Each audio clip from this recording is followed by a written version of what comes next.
This is first kill, number one. First kill was 19 years old. Name,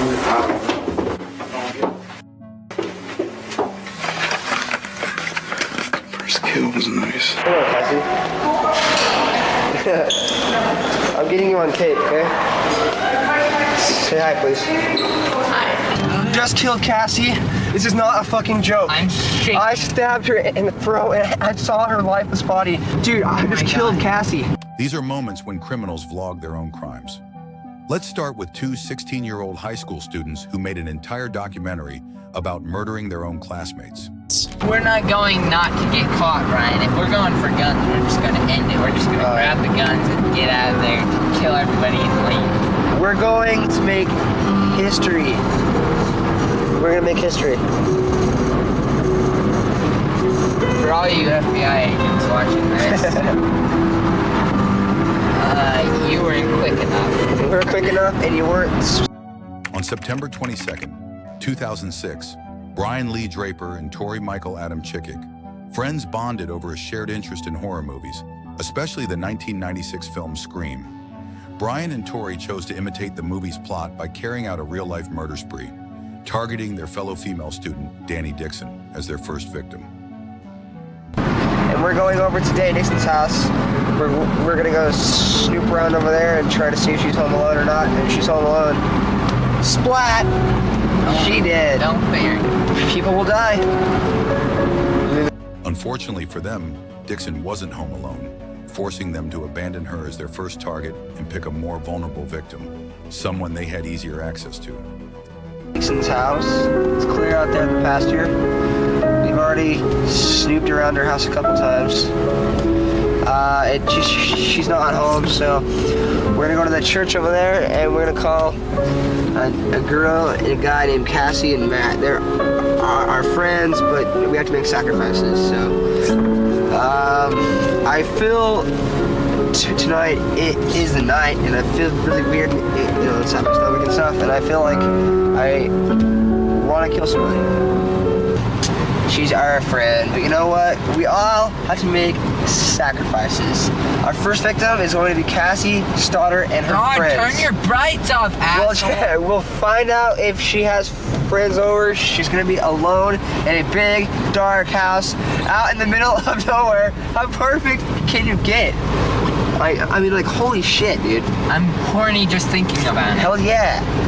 So we're gonna fucking kill her and her friends, and we're gonna keep moving on. I heard some news about Kirsten. She's gonna be home alone from 6 to 7.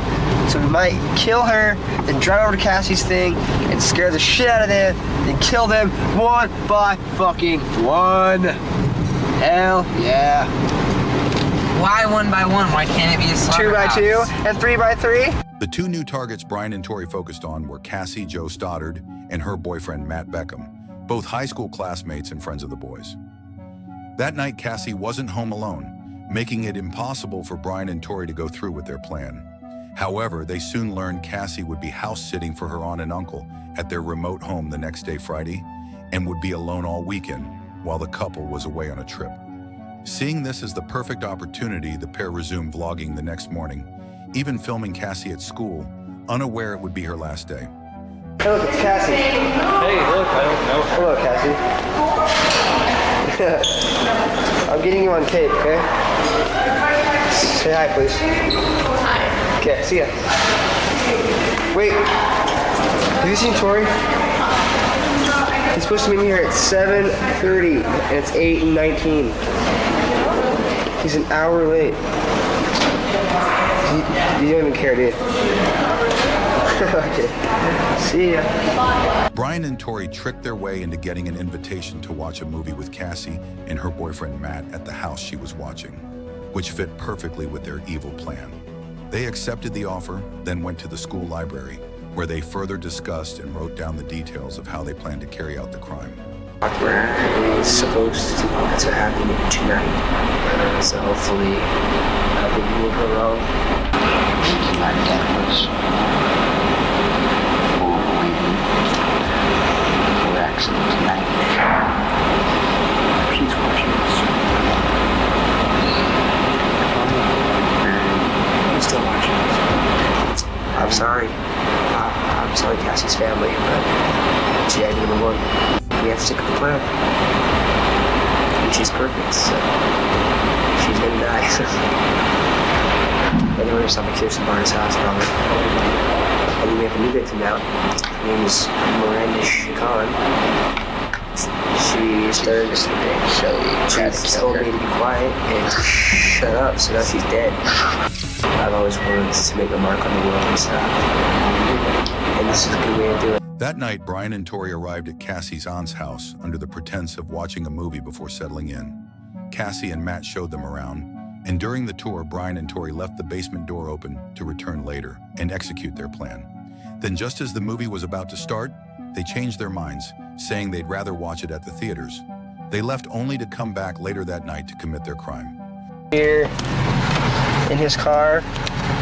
The time is 9:50, September 22nd, 2006. Unfortunately, we have the grueling task of killing our two friends, and they are right in that house just down the street. We just talked to them. We were there for an hour. But We checked out the whole house. We know there's lots of doors. There's lots of places to hide. I unlocked the back doors, so it's all locked. Now we just gotta wait. And yeah, we're really nervous right now, but we're ready. we're listening to the greatest rock band We've ever, waited for this for a long time. Pink Floyd, before we commit the ultimate crime of murder. We waited for this for a long time. A long time. Brian and Tori returned to the neighborhood, parked a block away, then slipped inside through the unlocked basement door. Wearing their costumes, they tried to lure Cassie and Matt downstairs by making loud noises. When that failed, they flipped the circuit breaker, plunging the house into darkness. Still no one came, so they turned the power back on. Feeling uneasy, Cassie asked Matt to stay overnight. But when Matt's mother arrived around 10:30 p.m. to pick him up, she refused to let him stay, instead inviting Cassie to come along. Cassie declined, choosing to stay and keep her promise to care for the house and pets. Once Matt and his mother left, Brian and Tori crept upstairs armed with 4 hunting knives they'd bought earlier, stabbing Cassie over 30 times, tragically ending her life. Just killed Cassie. We just left her house. This is not a fucking joke. I'm shaking. I stabbed her in the throat and I saw her lifeless body just disappear. Dude, I just killed Cassie. Oh, fuck. That felt like it wasn't even real. I mean, it went by so fast. Shut the fuck up. We gotta get our act straight. It's okay. Okay, let's buy movie tickets now. Okay. As soon as they killed Cassie, Brian and Tori rushed to the movie theater to buy tickets and try to create an alibi. 2 days later, Cassie's body was found by her cousin after her aunt and uncle returned from their trip. A police investigation started, and after clearing initial suspects, including Cassie's boyfriend, who had a solid alibi from his mother, attention shifted to Brian and Tori, who had been at the house that night.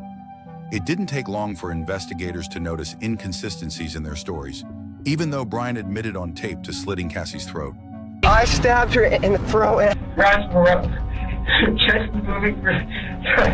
I thought it was like this. I thought it was guilty case, like yeah, it's guilty. They're trying to, he's trying to splash her and she wouldn't take at all. And he said, we have to kill her. I can't believe I did this. And he said, we have to kill her.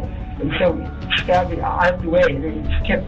I heard it go in. I heard the chest, but I don't know the chest. It was supposed to happen. It was supposed to be a joke.